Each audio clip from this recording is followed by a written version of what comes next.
Ils étaient du genre gothique. C'est des gens qui vont avoir un malaise de vivre, qui peuvent être rejetés de la société. Ils voulaient tout simplement fuir. Le véhicule dans lequel ils prenaient place n'était pas assez spacieux pour le groupe. Ils avaient besoin de quelque chose de plus gros. La famille Lilith possédait une fourgonnette spacieuse. Cette rencontre allait changer toutes ses vies, à jamais. Ce fut un crime tellement horrible. Ce jour-là, une frontière a été franchie.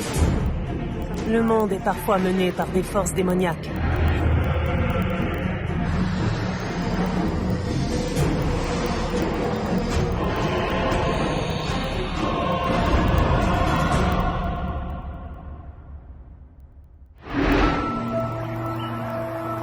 En fin de journée, le 6 avril 1997, Mark Gaby, un contracteur indépendant, roule sur un chemin de campagne près de Bellayton, au Tennessee.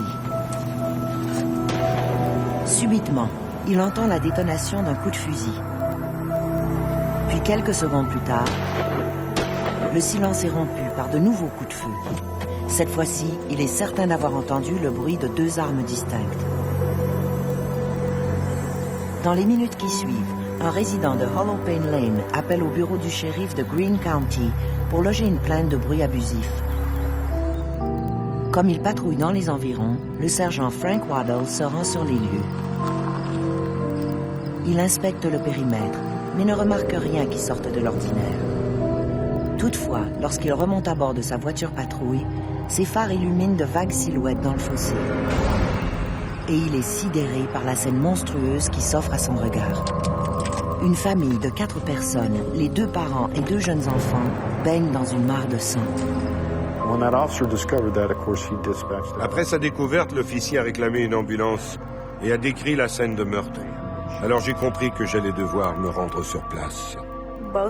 Quand les urgentistes sont arrivés sur les lieux, les 2 parents étaient morts. Les enfants respirent toujours. La fillette était inconsciente, mais toujours vivante. Le garçonnet de 2 ans semblait inconscient. Mais d'après les témoignages, lorsque l'ambulancier a tenté de le soulever, il a réagi. Il s'est mis à pleurer lorsqu'on a tenté de le séparer du corps de sa mère. Il s'agit de la famille Lilith de Knoxville, au Tennessee. Le père, Vidar, est âgé de 34 ans. La mère, Delphina, a 29 ans. Tabitha, leur fille, a 6 ans. Et leur fils, Peter, 2 ans. La famille Lilith avait été abattue de plusieurs coups de feu. Les parents sont morts et les enfants survivent à peine. La fillette de 6 ans a été déclarée morte vers midi le lendemain, à l'hôpital où elle avait été transportée.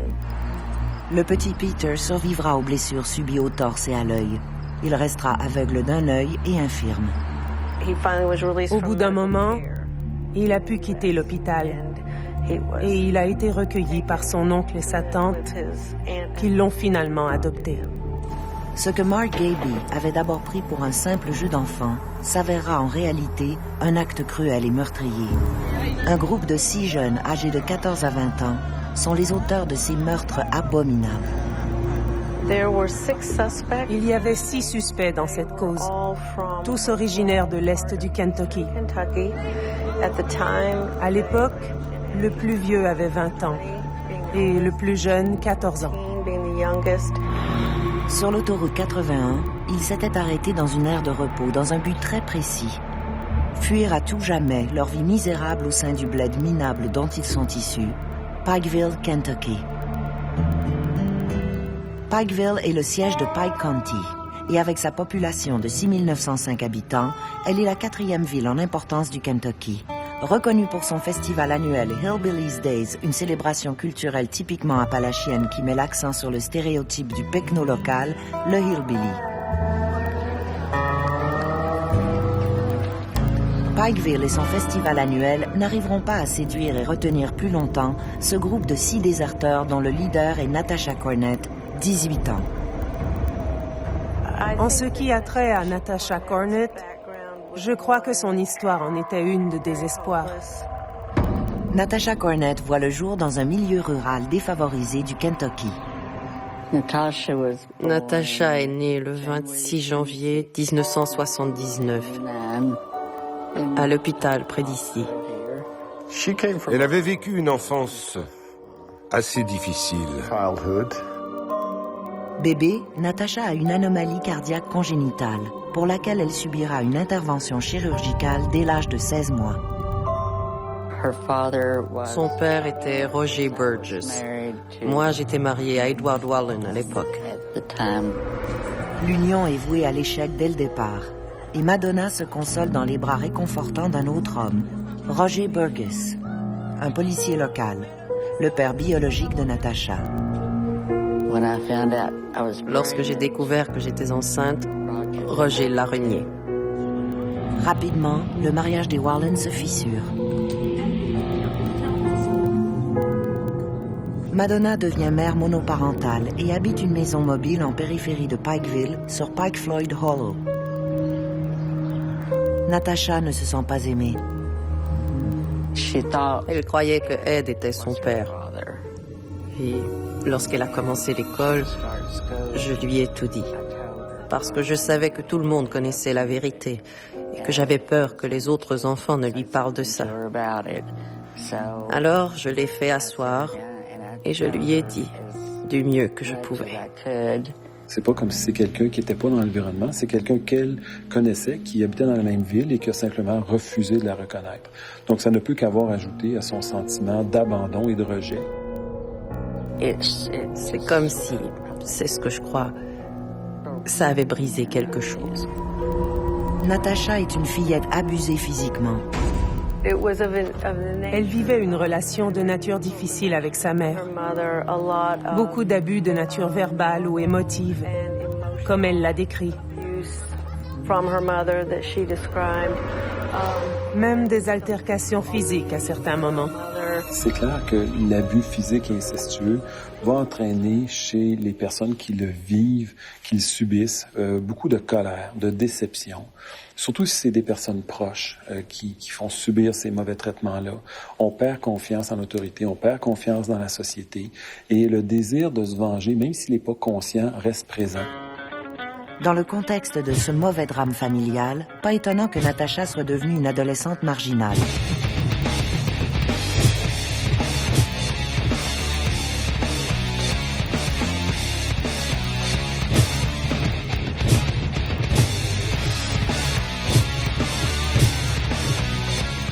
Après cela, ça a été très difficile pour moi et pour Natasha. À cause de son look exagérément gothique et de ses comportements étranges, ses compagnons de classe la traitent de bizarroïde, de freak. En 7e année, Natasha perd beaucoup de poids en très peu de temps. Elle a perdu 30 livres en un mois. Elle avait cessé de manger. Alors je l'ai amenée voir le médecin et il m'a regardé et m'a dit « C'est au-delà de mon expertise. Je vais devoir l'envoyer à Lexington. »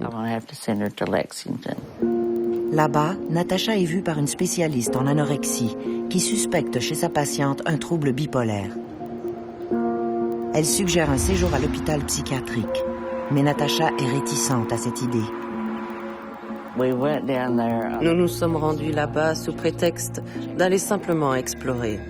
Puis une fois rendus, j'ai dit à Natasha qu'elle devait rester. Alors elle s'est mise à hurler, à pleurer toutes les larmes de son corps. À ce moment, je me suis dit que j'étais la pire mère du monde, mais il fallait que je le fasse. C'est ce que je devais faire si je voulais la sauver. Elle me détestait. Elle me détestait et elle me déteste encore pour ça. Malheureusement, l'assurance médicale de sa mère n'autorise que 11 jours d'hospitalisation. Le médecin m'a dit qu'elle n'était vraiment pas bien, qu'elle avait besoin de plus de temps, mais qu'il ne pouvait pas l'aider davantage parce que je n'avais pas d'assurance. Alors j'ai dû la ramener à la maison dans cette condition pour aller consulter un psychiatre. Et personne ici n'a pu... Personne n'a même fait le premier petit pas pour lui venir en aide.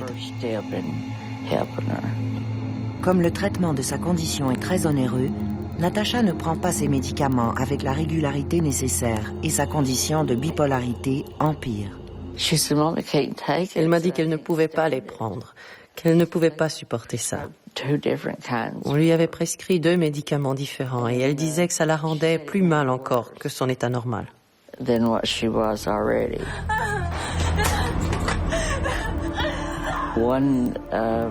Un médecin qui, je crois, avait compris son état m'a dit « Madonna, elle a besoin d'être dans un environnement structuré. » Cette jeune adolescente-là avait pas de cadre, avait pas rien pour s'identifier, avait pas de balise.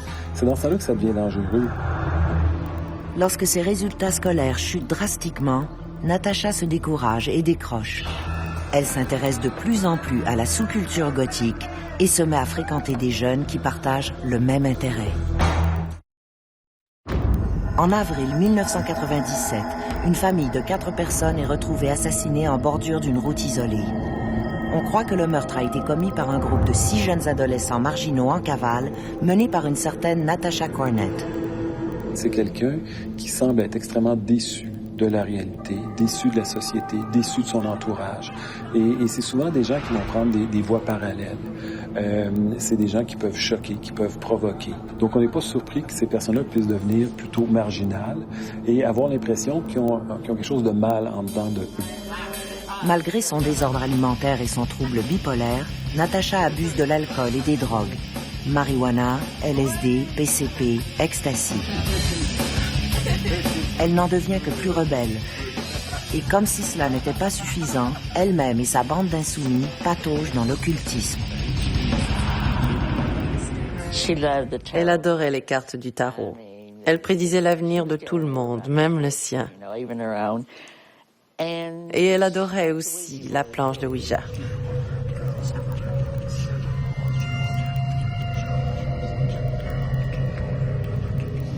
On est en dehors de la réalité. On est dans une réalité à côté de celle qui est souffrante et d'où on est rejeté. Donc, c'est pas surprenant que des individus marginaux se reconnaissent dans ça, se retrouvent dans ça. Les activités occultes de Natacha apparaissent exagérées. Est-ce dû à la malnutrition, à la drogue, à l'alcool ou à son état de bipolarité sévère non traité?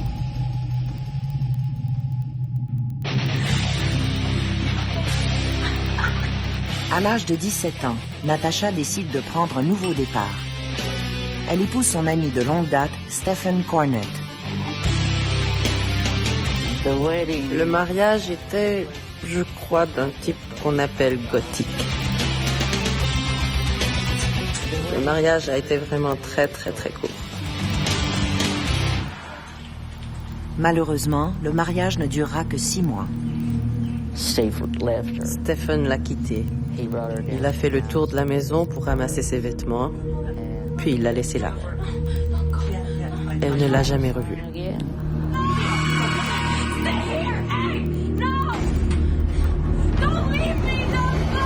Au lendemain de sa séparation, Natacha renoue avec son mode de vie gothique et sa bande d'amis, tous issus de familles dysfonctionnelles. Ça incluait Joe Reisner, Crystal Sturgill, Dean Mullins, Carrie Nowell et Jason Bryant. Tous fréquentaient la même école et formaient un groupe serré. Si l'un faisait quelque chose, ils faisaient tous la même chose. Ils se tenaient ensemble et se protégeaient les uns les autres. Les membres du groupe, composé d'adolescents et de jeunes adultes, sont habitués de frayer avec l'abandon, l'abus physique, sexuel ou psychologique. Tous les 6 avaient une histoire assez triste, plutôt troublante. En plus d'avoir à assumer leur identité gothique, les jeunes malheureux se sont engagés dans les voies de l'occultisme, du satanisme, du vampirisme et de l'automutilation. Il y a eu des allégations à l'effet qu'ils buvaient mutuellement leur sang. Ce genre de truc.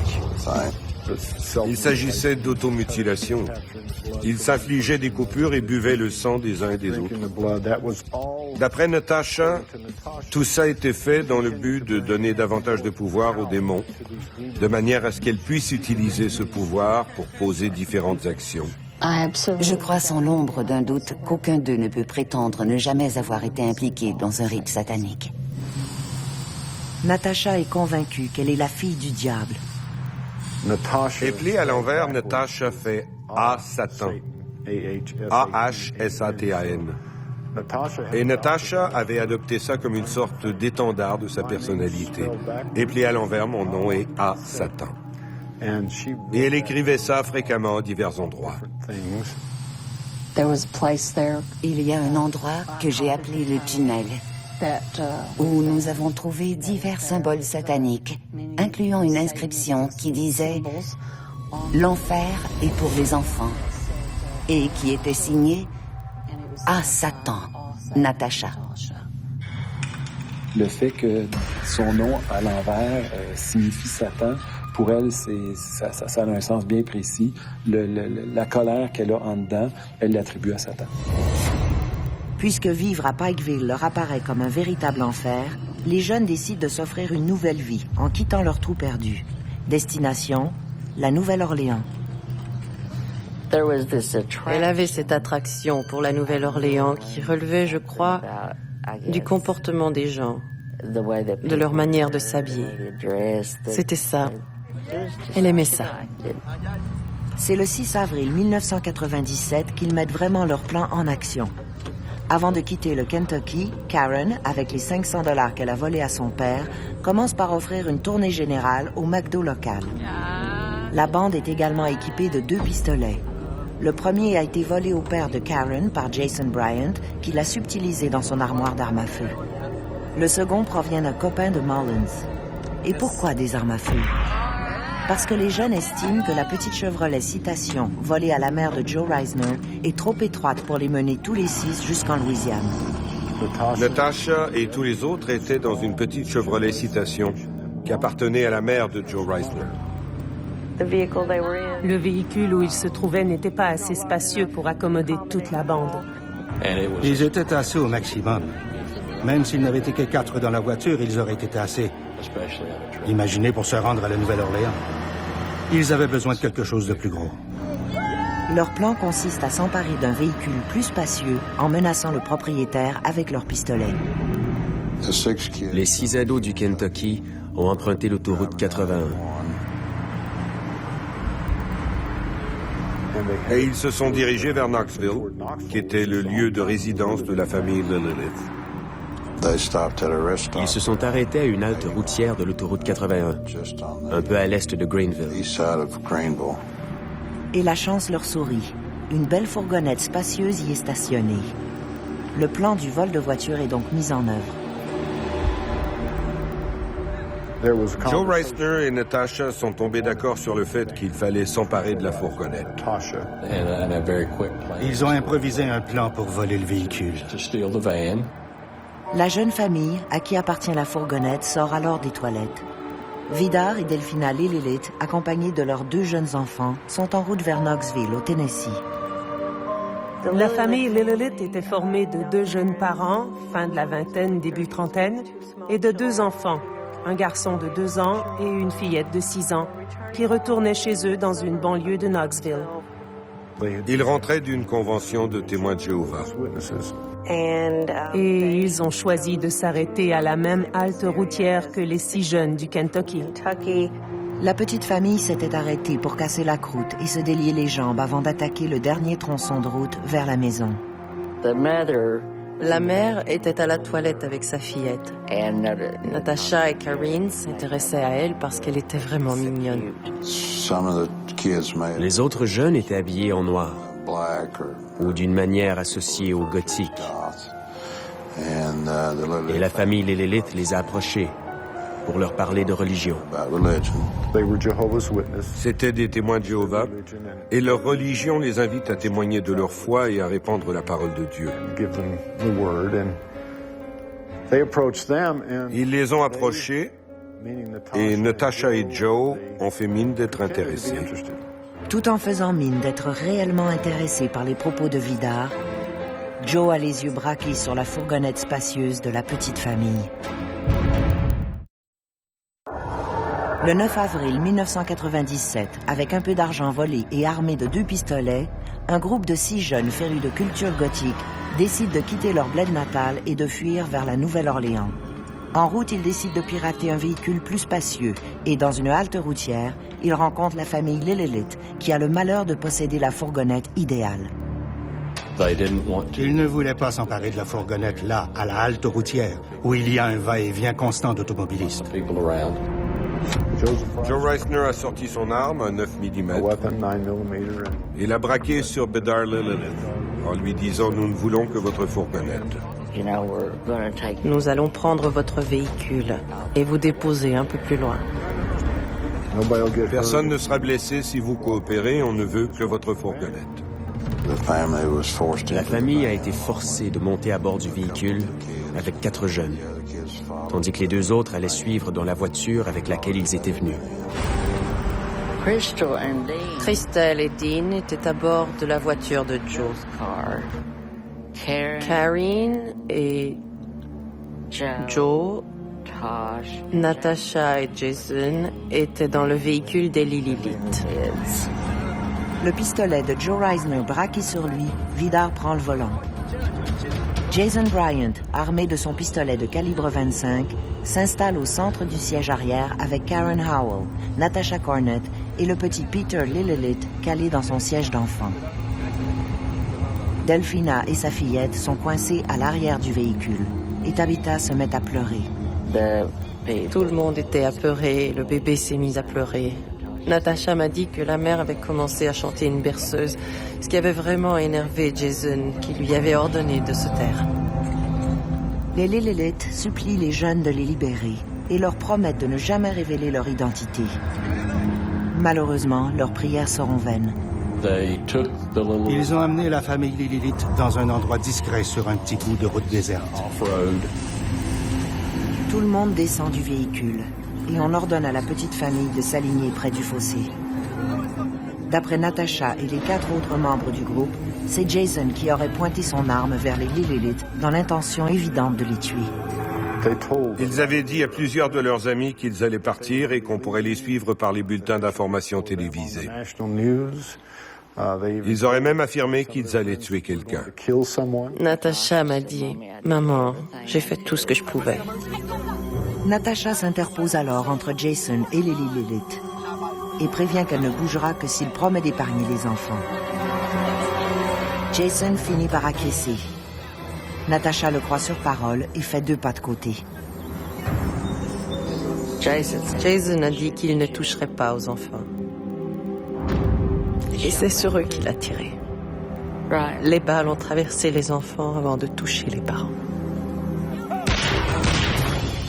Même s'il a perdu conscience dès le premier tir, Vidar recevra 5 balles à bout portant et décède en moins de 3 minutes.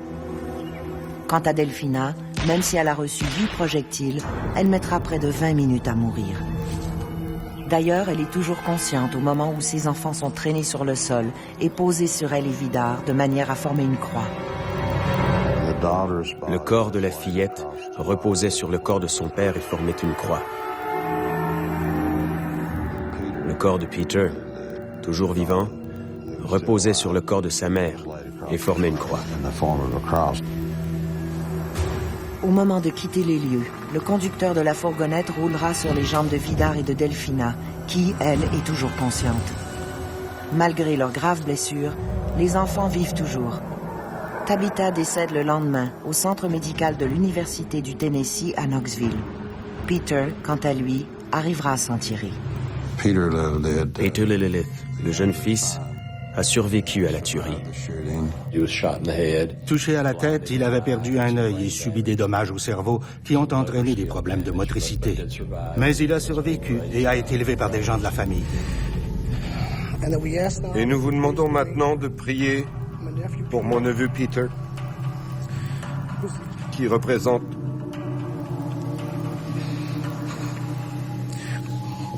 tout ce qu'il nous reste de la famille de ma sœur.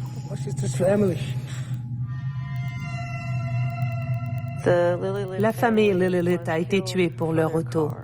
Leur argument, c'était simplement qu'ils devaient se procurer un véhicule. On n'est absolument pas obligé de tuer des individus pour faire ça. Et on n'est surtout pas obligé de les tuer de la façon dont ça s'est fait. Encore aujourd'hui, l'identité du vrai meurtrier de la famille Lillilith demeure ambiguë. Pourtant, bien que leurs doigts n'aient jamais touché à la gâchette du pistolet, il est évident que tous sont complices du massacre. Leur seule présence au sein du groupe les rend complices. La famille a été assassinée et les 6 ados avaient fui à bord de la fourgonnette, en abandonnant leur voiture sur la scène du crime. La voiture était enregistrée au nom de la mère de Joseph Reisner. Nous l'avons contactée directement depuis la scène du crime et elle nous a dit que son fils était parti avec sa voiture mais sans sa permission. À cause de leur négligence, les autorités policières arriveront à les retracer très facilement. C'était vraiment un plan lamentable. Ils n'avaient aucune chance de s'en sortir à bord d'un véhicule volé. C'est des gens qui mesurent pas la difficulté, la complexité de se trouver une voiture. Pour eux, c'est simplement, on va trouver une voiture, on va s'emparer d'une voiture, on va se trouver de l'argent. C'est des gens qui sont une espèce de pensée magique et de fuite en avant. Certains indices qu'ils avaient laissés dans leur voiture identifiaient clairement certains d'entre eux. Et il est clair qu'ils allaient être retrouvés rapidement. En fin d'après-midi, le 6 avril 1997, les 6 jeunes quittent le Hollow-Pane Lane à bord de la fourgonnette des Lillilith et reprennent l'autoroute 81 en direction sud. Toutefois, à cause du meurtre abominable qu'ils viennent de commettre, ils décident de changer de destination. Croyant qu'il sera plus sécuritaire de quitter le pays, ils se dirigent vers le Mexique.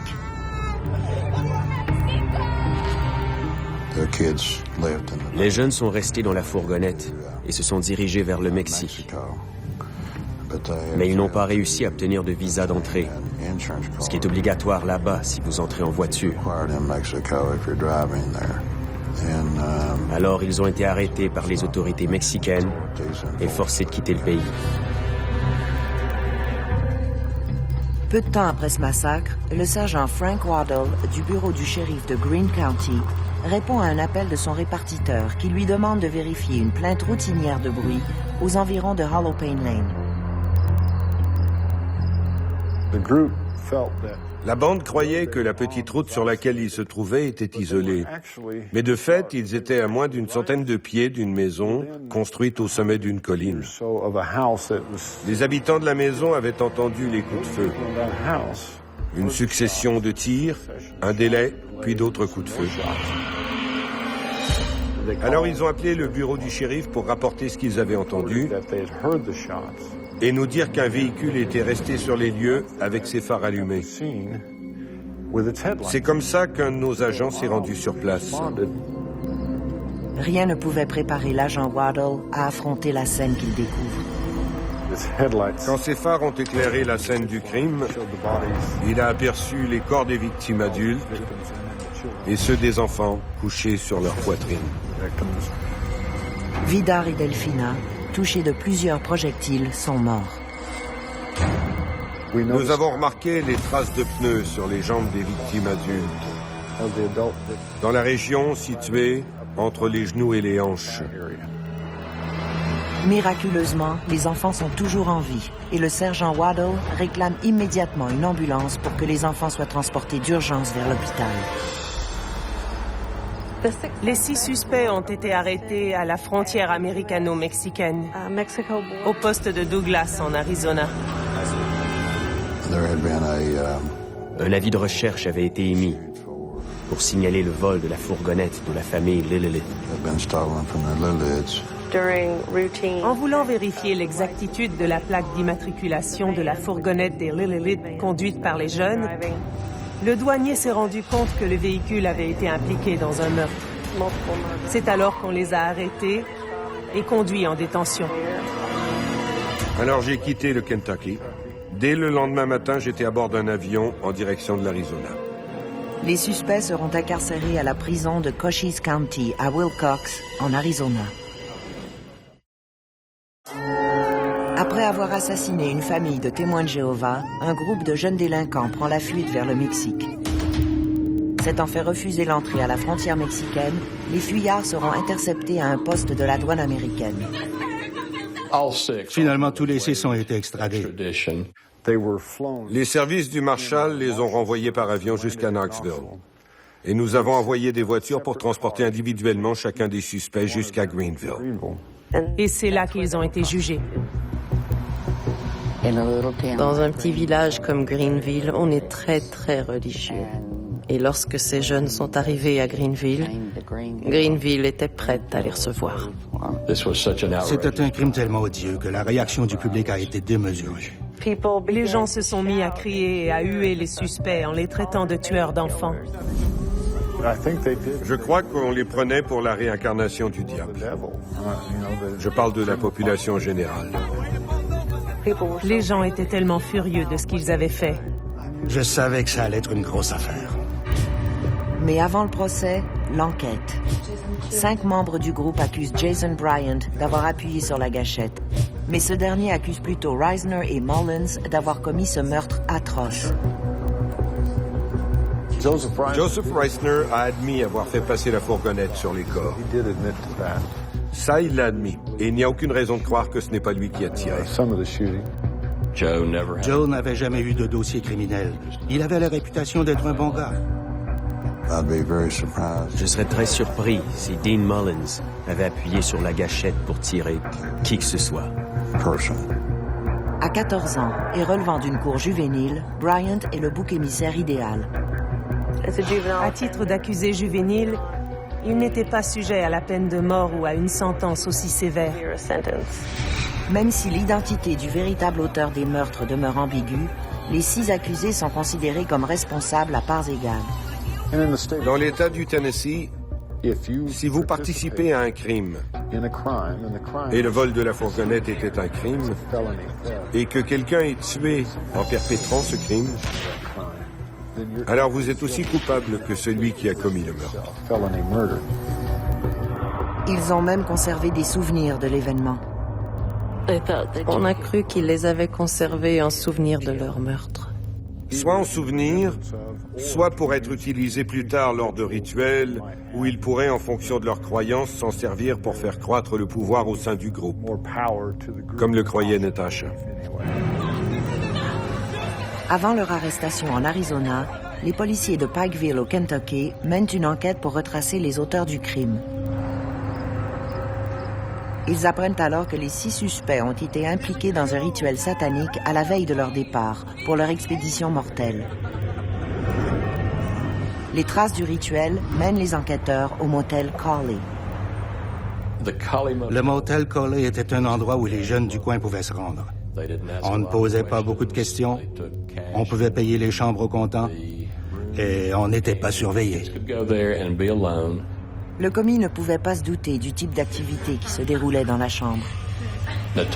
Natasha et Karen ont commencé à s'infliger des coupures.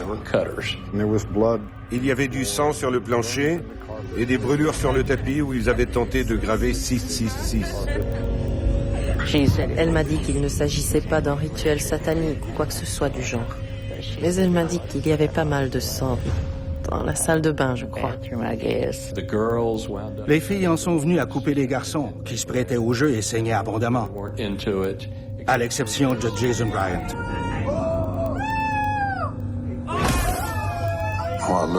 Du peu de choses que nous savons, ça peut être lié au satanisme ou peut-être pas. Le procès des meurtriers de la famille Lillelith connaît un départ difficile. Après leur arrestation, ils ont été ramenés au Tennessee, dans le comté de Greene. Ensuite, on a commencé le procès en première instance, en cour juvénile pour les plus jeunes, au tribunal d'État pour les adultes. La lecture de la mise en accusation des 4 suspects adultes, soit Cornett, Sturgill, Reisner et Mullins, a lieu le 5 avril 1997. Le juge James Carter refuse toute libération sous caution et dépose 3 chefs d'accusation pour meurtre au premier degré.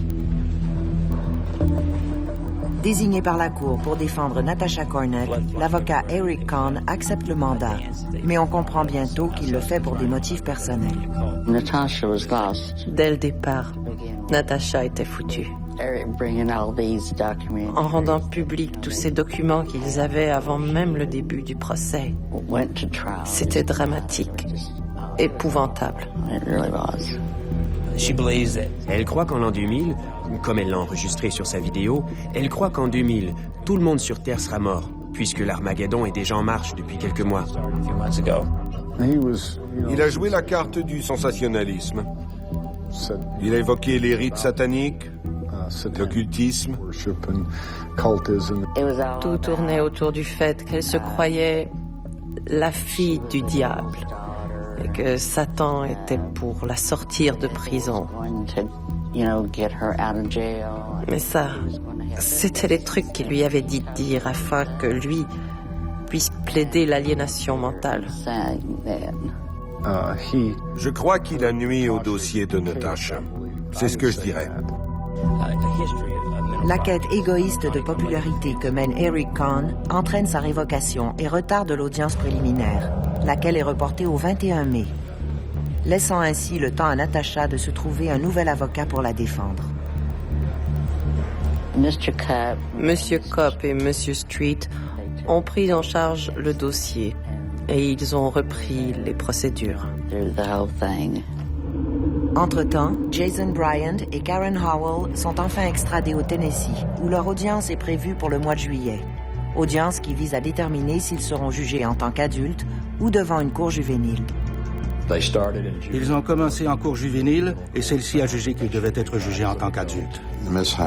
Mademoiselle Howell et Monsieur Bryant ont tous deux été jugés comme adultes et la peine de mort a été réclamée contre chacun d'eux. Au final, les 6 accusés ont été jugés en tant qu'adultes. Au cours de ce procès, l'enjeu n'était pas de savoir s'ils étaient coupables ou non, mais bien de décider de la peine. Prison à vie, avec ou non possibilité d'une libération conditionnelle. Le procureur général, Berkeley Bell, a la conviction que ce crime a été commis pour des motifs sataniques.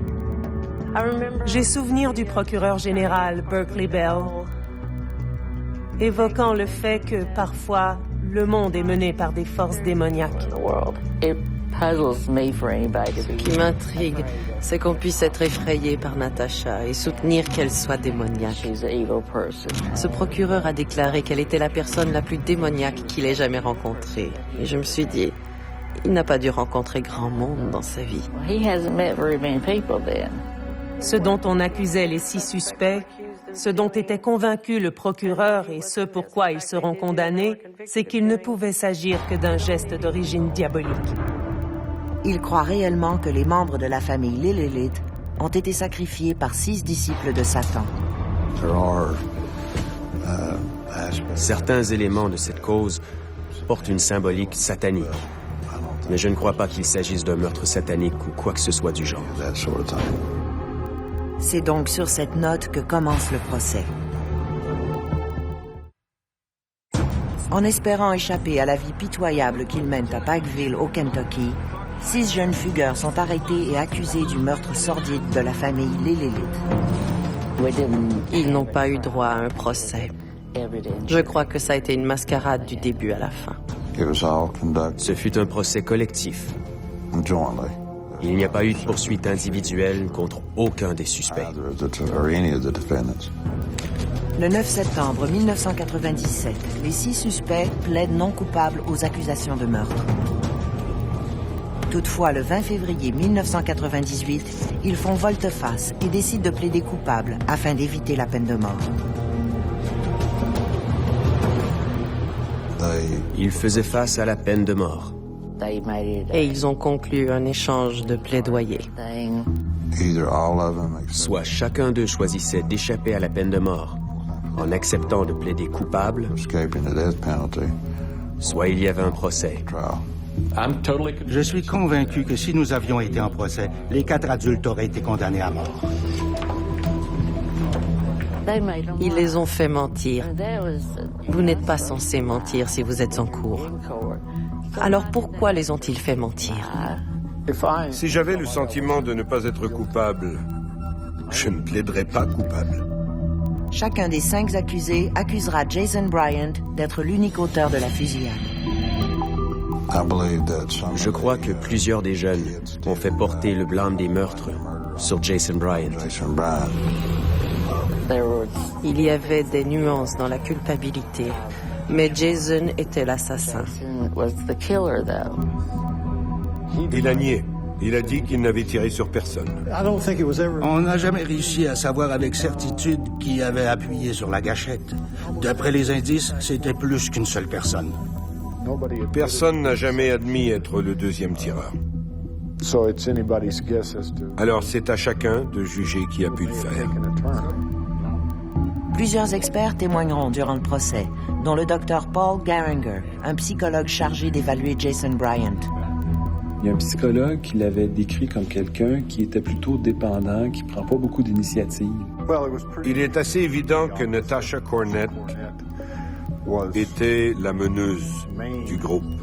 Elle prenait beaucoup de décisions, comme où aller, quoi faire, à quel motel se retrouver, qu'est-ce qu'on va faire ce soir, et rassembler la bande de jeunes ensemble.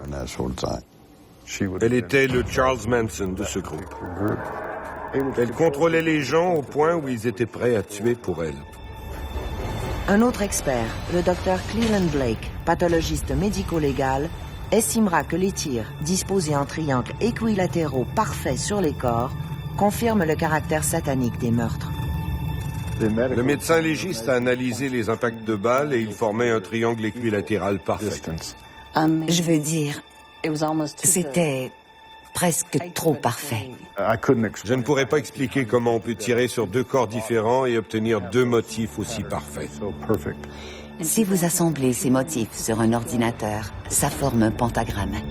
À l'issue du procès, en mars 1998, le juge James E. Buckner jugera chacun des 6 accusés coupables de meurtre au premier degré et de tentative de meurtre, et les condamnera tous à la prison à vie sans possibilité de libération conditionnelle. Lorsqu'on nous a donné la possibilité de plaider coupable, en échange de voir l'État retirer sa demande de sentence de peine de mort, nous savions déjà quel serait le verdict. Les adultes comme les juvéniles ont reçu chacun 3 sentences consécutives d'emprisonnement à vie, sans possibilité de libération conditionnelle, soit une par victime. Avec en plus 40 ans d'emprisonnement pour la tentative aggravée de meurtre sur Peter, lequel avait survécu.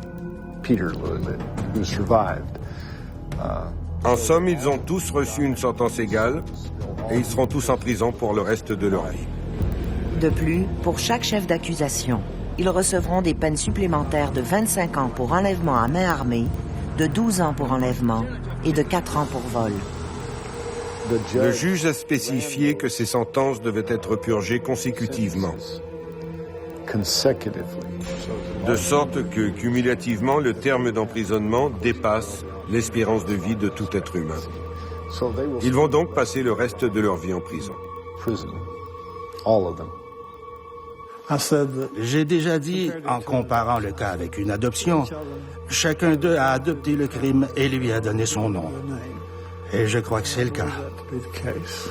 Aujourd'hui, Cornett, Howell, Sturgill, Reiser, Mullins et Bryant sont tous détenus dans les prisons du service correctionnel de l'État du Tennessee.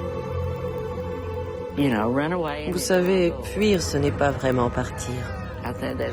Pourtant, elle croyait que c'était ce qui allait arriver. Je suis certaine qu'elle ne soupçonnait pas que ça se terminerait comme ça. Ce jour-là, une frontière a été franchie. Une frontière entre la vie et la mort pour la famille des Lillelith. Une frontière entre une vie de liberté et une vie en prison pour 6 jeunes adolescents. Prisonniers d'une enfance marquée par l'abus et l'inceste, 6 jeunes connaîtront une gloire éphémère en commettant un meurtre monstrueux. Du coup, la prison virtuelle de leur vie malheureuse au Kentucky les mènera à vivre la totalité de leur vie adulte derrière les barreaux d'acier bien réels d'une geôle du Tennessee. C'est terrible de dire que votre enfant reçoit une sentence de prison à vie avant même d'avoir commencé à vivre.